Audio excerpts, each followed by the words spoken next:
पूर्व विधायक श्री बलवान जी दौलतपुरिया, हमारे साथ ही चाडीवाल साहब, गोपीराम जी, राम सिंह जी, सुरेंद्र नेहरा जी, लादू राम जी, लालचंद जी, अन्य सभी साथी, यहाँ उपस्थित दड़बा के हमारे सभी सम्मानित बुजुर्गों, मेरी बहनों, नौजवान साथियों, प्यारे बच्चों, साथियों, उपचुनाव आज आपके लोगों के इस गांव में ही आ गया। चुनाव हुआ था 19 में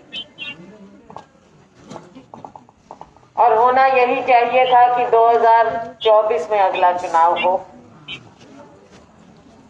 लेकिन जिन कारणों से ये उपचुनाव हो रहा है वो आप जानते हैं। पवन जी ने आपको बात बताई है, सारी समझाई।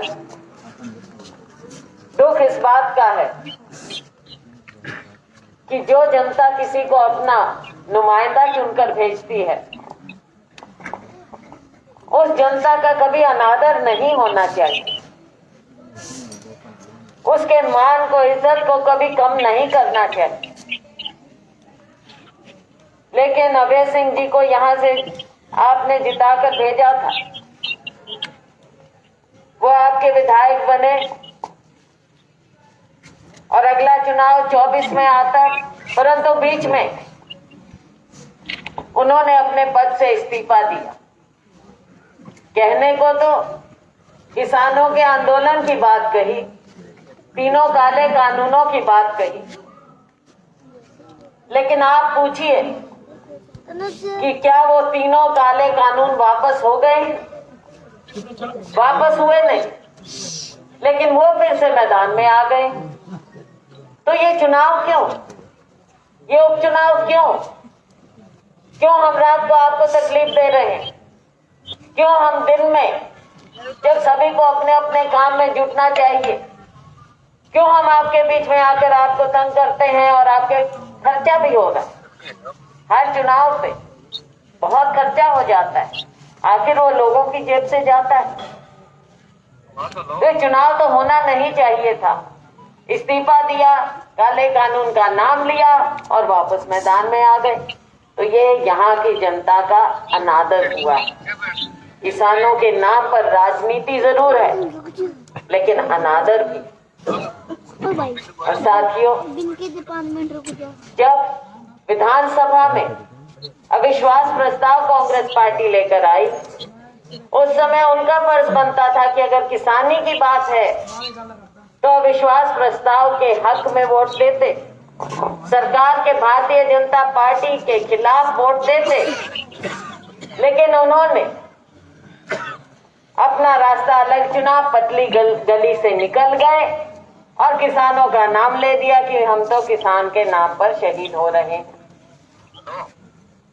हमारे साथ खड़े होते, लगता विपक्ष के साथ खड़े हैं, किसान के साथ खड़े हैं, सरकार के साथ नहीं, सरकार के खिलाफ है, लेकिन ऐसा नहीं किया। और अब कोई और रास्ता नहीं मिला तो फिर से चुनावी मैदान। तो साथियों, ये सवाल तो पूछने पड़ते हैं।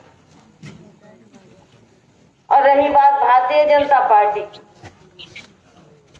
पवन जी ने अच्छी तरह से भारतीय जनता पार्टी को देखा है, 7 साल से देखा है, खुद बताया इन्होंने। पर एक बात की मैं कदर करती हूँ कि इन्होंने जब काले कानूनों की बात हुई, किसान के आंदोलन की बात हुई, तो इन्होंने समय से अपना इस्तीफा दिया। चेयरमैनशिप थी इनके पास और सरकार थी, सरकार अभी चल रही थी, तो ये चाहते तो चेयरमैन रह सकते थे, पर इन्होंने इस्तीफा दिया अपनी चेयरमैनशिप से और फिर कांग्रेस पार्टी में शामिल हुए। और कांग्रेस ने इन्हें अपना उम्मीदवार बनाया है साथी। 1 मिनट बच्चों, थोड़ा सा बैठो, नहीं तो घर जाओ, नहीं तो घर में बैठ जाओ। चलो देखिए ना, तो कांग्रेस ने इन्हें उम्मीदवार बनाया। ऐसा नहीं है, ऐसा नहीं है, हमारे पास और उम्मीदवार थे, भरत सिंह जी भी थे, और भरत सिंह जी भी उम्मीदवार, सशक्त उम्मीदवार थे, और उनका हम आज भी उनका आदर करते हैं। और ये भी कह सकती हूँ, क्योंकि गांव ये भाई चाचा भतीजा हैं, आपस में पारिवारिक बात सब ठीक ठाक होती है, बाहर वालों की नहीं सुनते ही है। तो ये मैं कहना चाहूंगी कि भरत सिंह जी के लिए भी वोट मांगने आती थी, कांग्रेस के लिए वोट मांगने आती थी, और आगे आने वाले समय में भी भरत सिंह जी का हम उसी तरह से आदर और मान रखेंगे, चौधरी भरत सिंह का, क्योंकि कांग्रेस पार्टी में सबका आदर मान रखा जाता है। वो यहाँ से विधायक भी रहे। अब इस बार पवन बेनीवाल जी को उम्मीदवार बनाया है, और मुझे पूरा विश्वास है कि आप सभी लोग इन्हें यहाँ से जिताकर भेजेंगे, क्योंकि ये कांग्रेस के उम्मीदवार हैं। और साथियों, आज के दिन लड़ाई क्या है, सियासी लड़ाई क्या है? हमें खड़ा होना है गरीब आदमी के लिए, हमें खड़ा होना है किसान के लिए, हमें खड़ा होना है इन छोटे दुकानदारों के लिए जो अपना व्यवसाय कर रहे हैं, हमें खड़ा होना है कारोबारी के लिए, आड़ती के लिए,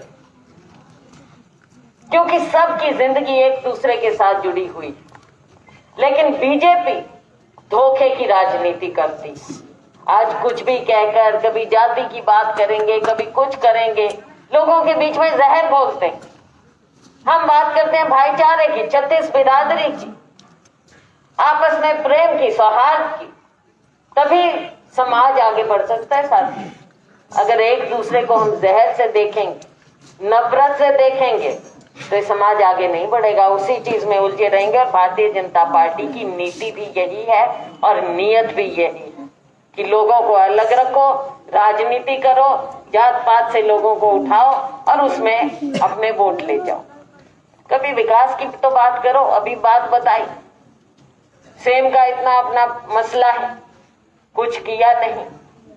गरीब लोग हैं, 7 साल से बीजेपी की सरकार है, राशन कार्ड, गरीबी कार्ड कटे जरूर हैं, लेकिन नए नहीं बना के दिए इन्होंने, किसी के भी कोई नए राशन कार्ड नहीं बना के दिए। तो गरीब आदमी का क्या होगा? मजदूरी भत्ता कम करते जा रहे हैं, बढ़ाना तो दूर की बात है। महंगाई बढ़ रही है, बेरोजगारी बढ़ रही है। हरियाणा को नंबर 1 कर दिया है इस खट्टर सरकार ने, भारतीय जनता पार्टी सरकार ने नंबर 1 कर दिया है बेरोजगारी में।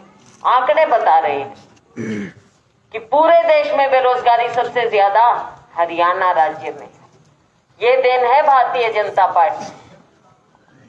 और किसानों के साथ जो हो रहा है, माननीय प्रधानमंत्री जी ने आज तक एक शब्द सहानुभूति के लिए नहीं बोला। लखीमपुर में जो हुआ, माननीय प्रधानमंत्री जी ने एक शब्द दुख का भी कभी नहीं दिखाया है, दुख प्रकट नहीं किया है। इसी तरह से लोग खड़े थे, इसी तरह से गाड़ियां आई, और उसे कौन चला रहा था? देश के गृह राज्य मंत्री का बेटा चला रहा था। और ऐसे जैसे आप मासूम लोग यहाँ पर खड़े हैं, पीछे से गाड़ी आई और आपको रौंदती हुई चली गई। किसी ने पकड़ा उन्हें? क्या उन्होंने इस्तीफा दिया? क्या उन्हें बर्खास्त किया गया? क्या माननीय प्रधानमंत्री जी ने अपना मौन तोड़ा? कुछ नहीं किया। असलियत इनकी सामने आती है, ये बेनकाब होते हैं इस जनता के सामने, इस गरीब जनता के सामने जो सड़क पर अपने अधिकारों के लिए खड़ी, अपने अधिकारों की लड़ाई लड़ रही है, संघर्ष कर रही है। एक भी मुझे बता दीजिए इंसान जो घर छोड़कर बाहर जाता हो। 10 महीने हो गए हैं किसानों को सड़कों पर बैठे हैं। कोई काम से भी घर छोड़कर जाता है, ये सोचता है कि सुबह जाकर शाम को अपने घर वापस आ जाऊं अपने बिस्तर पर, और लोग ऐसे बैठे। बॉर्डर्स पर बैठे हैं, वहां पर किलेबंदी की गई है भारतीय जनता पार्टी द्वारा। कीलें गाड़ी गई, कंक्रीट बिछाया गया, और किसान अगर खड़े होना चाहते हैं, कहीं झंडा, काला झंडा दिखाना चाहते हैं जो उनका मौलिक अधिकार है, तो उन पर लाठियां बरसाई जाती हैं, खून बहाया जाता है। गरीब आदमी की, किसान की कोई पूछ नहीं, फसलें नष्ट हो जाती हैं, लेकिन कौन पूछ कर रहा है? पेट्रोल डीजल दिन प्रतिदिन बढ़ रहा है, एलपीजी बढ़ रहे हैं, भाषण कितने अच्छे सुंदर सुन लो इनसे, लेकिन लोगों की जेब में कुछ देना दूर की बात है, लोगों की जेब काट भी नहीं रहे हैं, लोगों के घरों पर, उनकी जेबों पर डाका डाल रहे हैं, ये लोग डाका डाल रहे हैं। इन सभी बातों को आपने समझना है साथियों। 30 तारीख को चुनाव, सारी बातें सोच समझ कर, देर से जरूर आई हैं, माफी चाहूंगी, समय भी ज्यादा लिया है, लेकिन कुछ बातें हैं जो जरूर कही जानी चाहिए और सुनने की भी क्षमता होनी चाहिए। ये कड़वी सच है कि आज हमारे देश को, हमारे लोगों को, हमारे किसानों को, गरीबों को, शोषित वर्ग को, दलित वर्ग को इन्होंने अंधकार में धकेल दिया है। हमने इस अंधकार से अपने लोगों को उठाना है। कांग्रेस पार्टी ने कभी किसी का बुरा नहीं किया, कांग्रेस पार्टी ने झूठ नहीं बोला, और ये लोग झूठ के पुलिंदे। हमारी आदत नहीं, अगर कोई काम होता है हम सीधा मुंह पर कहने की क्षमता और शक्ति रखते हैं। काम होगा हम कहते हैं होगा, काम नहीं होगा हम कहते हैं ये मुश्किल है, हम नहीं कर पाएंगे। झूठ की आड़ हमने कभी नहीं ली। भारतीय जनता पार्टी ने हमेशा झूठ की आड़ ली है, और लोकदल का तो जो हाल हो गया है, आज एक पर सीमित रह गए हैं, आगे वो एक भी नहीं होगा। आप लोगों की आवाज कभी बुलंद नहीं होगी। उनकी जो सियासत है आपके लिए नहीं है, उनकी सियासत अपने लिए है, अपना वजूद बचाने के लिए है, अपनी राजनीति बचाने के लिए है, आप लोगों की आवाज उठाने के लिए नहीं है। इन्हीं शब्दों से मैं आप सभी का धन्यवाद करती हूँ। मेरे पिताजी स्वर्गीय चौधरी दलबीर सिंह जी का यहाँ से पुराना नाता रहा है। आपने मुझे भी हमेशा भरपूर आशीर्वाद दिया, और ये नाता हमारा जुड़ा रहना चाहिए। सभी लोग इकट्ठा होकर कांग्रेस पार्टी को मजबूत करें, हमारे नेता को, हमारे नेतृत्व को, राहुल गांधी जी को, जो अकेले गरीब की आवाज बनते हैं, जो अकेले किसान की आवाज बनते हैं, राहुल गांधी जी, सोनिया गांधी जी, प्रियंका गांधी जी की आवाज को बुलंद करें। और आप 30 तारीख को कांग्रेस को जिताएं, पवन जी को भारी बहुमत से, ना केवल गांव से, आसपास से भी, सब जगह। एक जगह की राजनीति नहीं होती है, जब नुमाइंदा चुना जाता है पूरा हल्का चुनता है, तो आपकी जिम्मेवारी है कि पूरे हल्के में फैलकर वोट डलवाएंगे, कांग्रेस को मजबूत करेंगे। इन्हीं शब्दों के साथ आपका बहुत बहुत धन्यवाद। जय हिंद।